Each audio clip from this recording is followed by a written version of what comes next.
عالسلامة ومرحبا بكم في برنامجنا محلاها مدينتنا. كما تشوفوا اليوم معايا صديقتي يسر باش نضيفها بحضرنا في تونسنا المزيانة.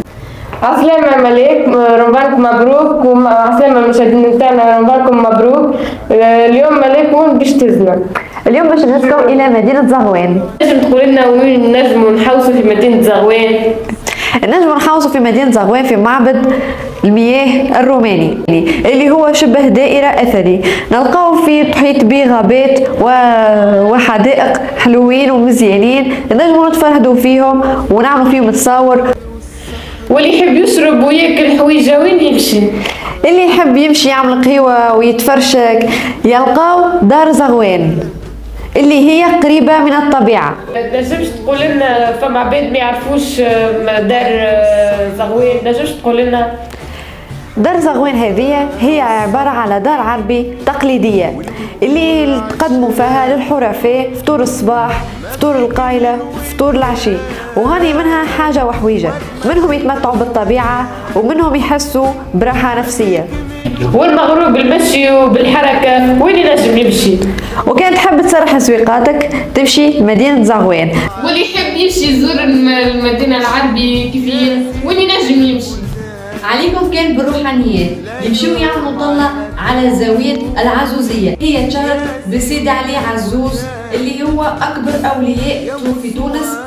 سيدي علي عزوز يا رجالة، سيدي علي عزوز يا بابا. الحقيقة هذه أغلبية شوارعها وديارها مدهونين باللون الأزرق اللي هو مزيج على رمز الأندلس اللي عاشوا فيها قبل. ونمشيو شوية ونلقاو باب القوس اللي هو شاهد على تاريخ المدينة. في زغوان عندك ما تتذوق وريحة الحلو تعمل 66 كيف، كما عندنا مشهورة هي بالكعك الورقة بالنسري. والنسري اللي يحكيوا عليه في زغوان؟ والنسري يا سيدي هذا زهرة أندلسية تتقطر كيما الزهر كيما العطرشية وكيما الماء الورد. يعطيك الصحة ملاك على المعلومات القيمة اللي جبتهم لنا. وانت زاد يعطيك الصحة وشرفنا بحضورك ونشكرك على حضورك معنا.